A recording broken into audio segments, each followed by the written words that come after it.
What's going on, my broskiis? My name is Toadskii, back again, here to bring you guys yet another One Piece Treasure Cruise video. And of course, with the recent additions of level limit breaks to characters in the game, we have a lot of videos to really make with these units. So we're going to be starting things off with Stampede Luffy. He was the one that kind of intrigued me the most because I feel like he has the potential out of all of the movie legends to kind of make more of an impact in the, I guess, quote-unquote meta of Treasure Cruise right now, just due to the fact that this character had a really cool utility effect built in with his captain ability.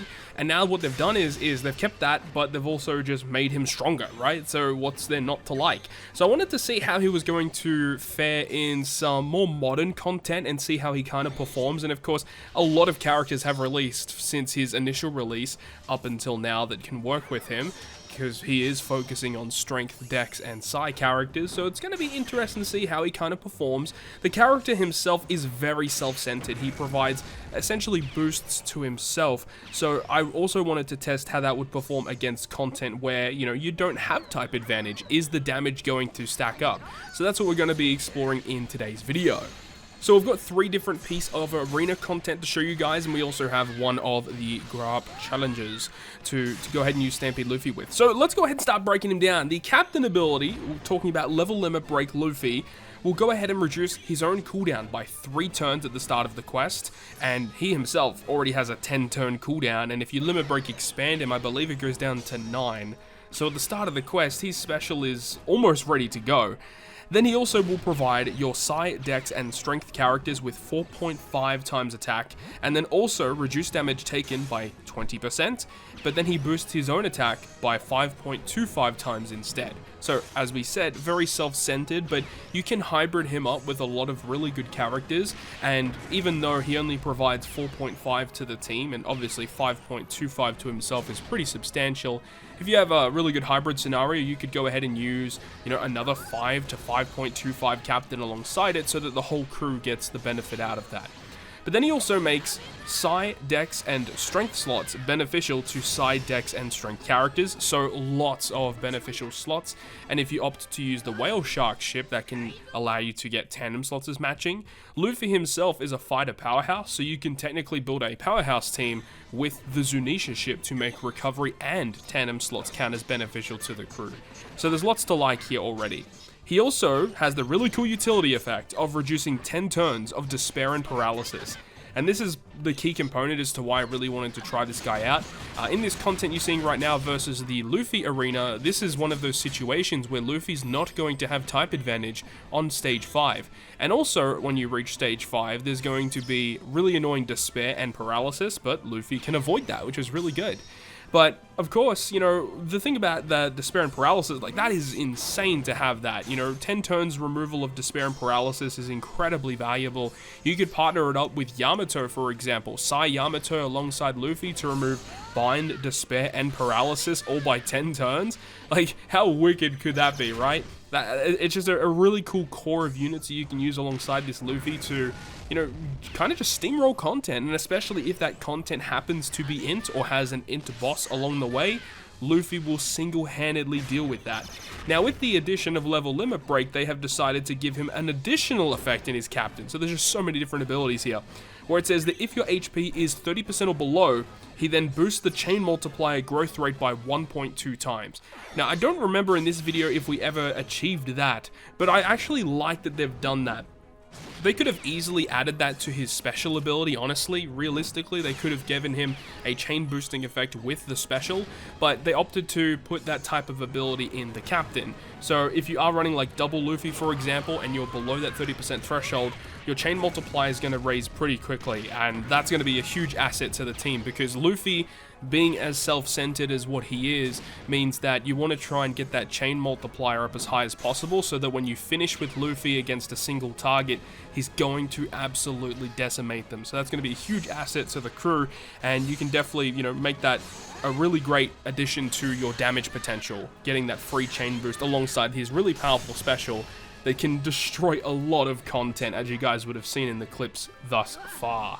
So in terms of the captain ability upgrades through the level limit break, I'm a big fan, and I think that they've done a really good job with his upgrades.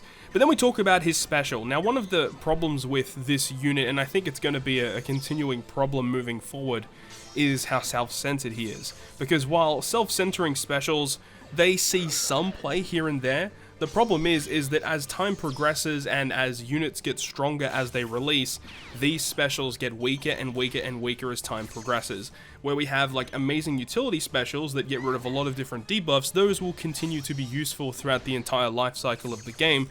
However, attack boosting or boosting specials, while they seem good on release, as time progresses they will get progressively weaker. So let's go ahead and have a look at what Luffy does with his special. So he does 200 times his attack in typeless damage to all enemies. He hits extremely hard. He then also changes his own slot into a psi slot, so he gets a guaranteed matching slot, give or take.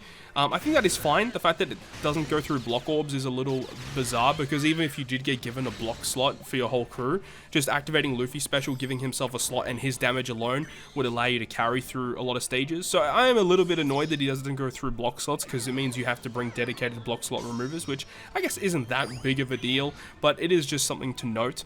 But he also will go ahead and boost his own attack and slot effects by 3.25 times for 2 turns, and this is a humongous upgrade. I believe before it was a 2.5 times increase to his attack and orbs for 2 turns, and now they've upped it to 3.25, so he's like a pseudo Toki effect. It is not as strong as Toki, because Toki I believe was a 3.5 boost, and it was to 2 characters on your crew.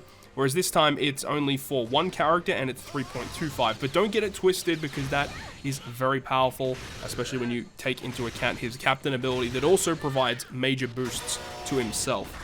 But it doesn't end there. He also will give himself a 1000 base attack boost for 2 turns as well. So with the huge attack and orb boosts and the base attack boost, you can see that this can stack up pretty quickly in giving you some pretty serious damage potential.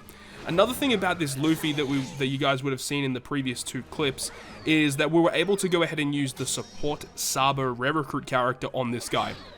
Because what happens is you will get the base attack boost from his special ability, and then the support ability will activate, meaning that it will boost your base attack by an additional 1.5 times multiplier until you move on to the next stage. In this clip example here versus Ashura Doji, this is going to be great because he does revive, and because we haven't moved to another stage, we actually will maintain the base attack boost increase for Luffy through the entire stage here, through the revive and stuff. So that's awesome, right? And the thing is, with level limit break, he has like 3052 attack. If you add 1000 to it for his special ability, he goes to 4052. And then if you add the Sabo support, it multiplies the 4052 by a further 1.5 times multiplier to the base attack. And then after the base attack is all calculated, then you apply the captain abilities, the special abilities, the orb attack boost, the ship effect. He hits really hard, is what I'm saying. Even with type neutrality, I guess that's a word now, even with neutral damage, you're hitting extremely hard, and that's what I wanted to see. Can he stack up in modern content, even with type disadvantage? I guess there isn't disadvantage, but even with neutral typing, and the answer is yes, he can hit extremely hard and synergize as well with other characters that have released since his release in the game. There is actually one additional ability that is also added to his special, which says that after you launch the special for 3 turns, any color affinity boost that is launched by a side dex or strength character is going to receive a 0.25 increase.